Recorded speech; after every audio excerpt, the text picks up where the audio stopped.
We're over halfway into the regular season, and the playoff race couldn't be more tight right now. The East is wide open with the final two wildcard spots up for grabs, and even the divisional spots up for grabs as well.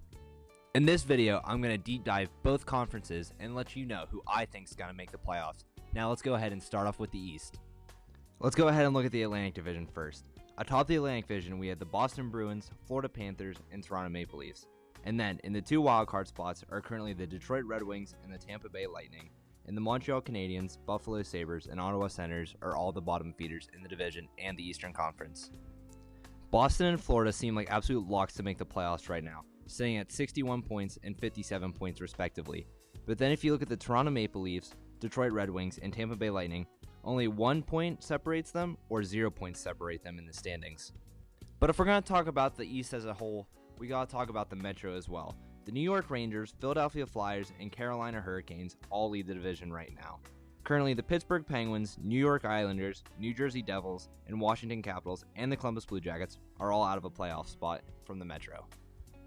But looking at the East as a whole, I think the spots most up for grabs is third in the Atlantic, and then the two wildcard spots. Currently, there are 6 teams duking it out within 3 points of each other for those final two wildcard spots. But if I had to make a guess at who's going to make the playoffs out of the East, I have to go with the Pittsburgh Penguins and the Tampa Bay Lightning. Let's go ahead and start off with the Pittsburgh Penguins. The Pittsburgh Penguins are underwhelmingly performing from what they were expected to at the start of the season. They brought in Erik Karlsson and made sweeping changes up and down the roster and haven't quite got up to standards where people thought they would. But if you go ahead and look at their play over the past little bit, since the beginning of December, they're one of the best teams in the league, and they have great 5-on-5 metrics, and they're at the top of the league in that as well. The one thing that's mainly killing them right now is their power play. They're getting stellar goaltending, great 5-on-5 play, and even some depth scoring here and there. But the main thing that's killing them right now is their atrocious power play that currently sits at the bottom of the league. Earlier this season, Kyle Dubas held a press conference where he talked about things like the power play and how he didn't want to make any big, bold decisions until around the All-Star break, where they would have had a proper amount of time to evaluate everything that could have went wrong with it. And now, we're currently around that time, and I think a big change is going to come for the power play. Whether that's coaching changes, whether that's player changes on the power play itself, something's got to give if the Penguins want to make it to the playoffs comfortably, because they easily can do it. They're winning games right now. They're showing that they can play the right way. It's just a matter of fixing this one little thing, and then their season will be set if they can do that. The Tampa Bay Lightning, though, are a completely different range of issues. They started off the year without Andrei Vasilevskiy, and that definitely hurt them in the standings a little bit. But they have Nikita Kucherov this year, who currently has 72 points in 43 games and leads the league overall. That's something that's amazing right now. Sitting first in the league right now at this point in the year for Nikita Kucherov is something that shouldn't be understated, and it shows just how good of a player that he is. I think between him, Stamkos, Hedman, their other big-name players, they aren't going to let the playoffs slip out of reach, and I think we're going to see them in the wild card spot this year. But now, without a further ado, let's switch over to the Western Conference and start with the Central Division. When we look at the Central Division, the Winnipeg Jets, Colorado Avalanche, and Dallas Stars all lead the division respectively. And then, when you go ahead and look at the wild card spots, we currently have the Nashville Predators, Edmonton Oilers sitting in them currently, with the Seattle Kraken, Calgary Flames, Arizona Coyotes, St. Louis Blues, and Minnesota Wild all in the hunt. The Anaheim Ducks round out the bottom 3, along with the Chicago Blackhawks and San Jose Sharks. When we look at the top 3 of the Pacific, we currently have the Vancouver Canucks, Vegas Golden Knights, and LA Kings. Much like the East, the wildcard spots are really up for grabs right now.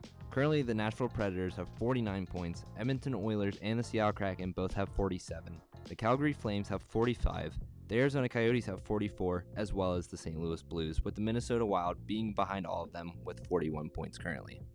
After having a horrible start to the year, the Edmonton Oilers have really turned their season around, and that's a large part because of Connor McDavid going back to the player that we all know that he is and really turning on the Jets and not letting the Edmonton Oilers lose. Currently, when I'm making this video, they're currently on a 10-game win streak, and they've been on an absolute tear since Chris Knoblauch took over instead of Jay Woodcroft earlier in the season. I think that they're going to take the first wildcard spot for the West, and then I think the other one's going to go to the Seattle Kraken. I think last year wasn't just a fluke, and they're going to end up back in the playoffs.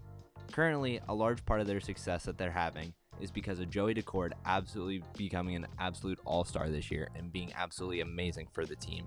They're currently on a 9-0-1 record at the time that I'm making this. Actually, that just got cracked. They're down to a 9-1-1 record, but that's still impressive nonetheless. The Nashville Predators currently have a 2-point lead on both the Oilers and the Kraken, but overall, I don't see them sticking around as the season goes on. They really don't have that top-end talent that some of the other teams have, and I think that's something that's going to come back to cost them a little bit. Overall, I think their season depends on UC Saros and how well he continues to play. UC Saros is a goaltender that can steal you games, and he's one of the absolute best in the league, even though he's undersized. I love UC Saros. I love seeing him do well, but I don't think even he's going to be able to muster these Nashville Predators into the playoffs. Well, there you have it. Those are my Stanley Cup playoff predictions for this season. Did I get any wrong? Do you think something else is going to happen? Let me know in the comments below. Also, while you're down there, go ahead and leave a like on the video and subscribe to the channel. I release shorts every day telling you what's going on in the hockey world. Thank you so much for watching this video, and I'll see you in the next one.